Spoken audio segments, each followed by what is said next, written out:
Hi all, welcome to our YouTube channel. ഇന്ന് നമുക്ക് ഒരു മത്തങ്ങ വിളയിച്ചാലോ. ആദ്യം നമ്മൾ മത്തങ്ങ കഷ്ണങ്ങളാക്കി വേവിക്കാനായിട്ട് വെക്കുക. വെന്ത് വന്ന മത്തങ്ങ അതുപോലെ ഒന്ന് ഉടച്ചു കൊടുക്കാം, നന്നായിട്ട് ഉടച്ചു കൊടുക്കണം. പിന്നെ കുറച്ച് ശർക്കര ചീകിയെടുക്കുക, അത് പാനിയാക്കാനുള്ള ശർക്കരയാണേ, എന്നിട്ട് ശർക്കര പാനിയാക്കുക. പിന്നെ ഇതിനാവശ്യമായിട്ട് സാധാരണ ഇതിൽ കാഷ്നട്ടാണ് വേണ്ടത്. ഞാനിവിടെ ബദാം എടുത്ത്, ബദാമേ ഉള്ളൂ ഇവിടെ.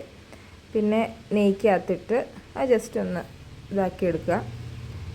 പിന്നെ അതിലേക്ക് തേങ്ങ ചിരവിയത്, ഇതിലേക്ക് തന്നെ തേങ്ങ ചിരവിയതിടുക. അതും തേങ്ങ ഒത്തിരി മൂത്ത് പോകണ്ട, ജസ്റ്റ് ഒന്ന് പിടിച്ച് കിട്ടാൻ വേണ്ടി മാത്രം ജസ്റ്റ് ഒന്ന് ഇളക്കി കൊടുക്കുക. ഇത് ചുക്കുപൊടിയാണ് ചേർക്കുന്നത്, കുറച്ച് ചുക്കുപൊടി ചേർക്കുക. പിന്നെ അതും ഇട്ട് ഒന്ന് മിക്സ് ചെയ്യുക,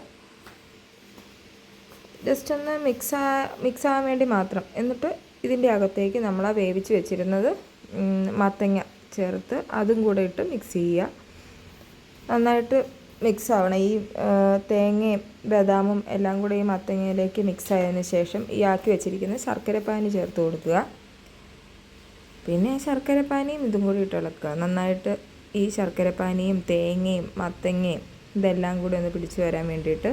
പിന്നെ നമ്മൾ ഇച്ചിരി അരി ഇത് കുത്തരിയാണ്, വറുത്ത് അത് പൊടിച്ച് വെച്ചിട്ടുണ്ടായിരുന്നു. ആ പൊടിച്ച് വെച്ച് ആ പൊടിയും കൂടി ഇതിൻ്റെ അകത്തേക്ക് ചേർത്ത് നന്നായിട്ട് ഇളക്കി കൊടുക്കുക.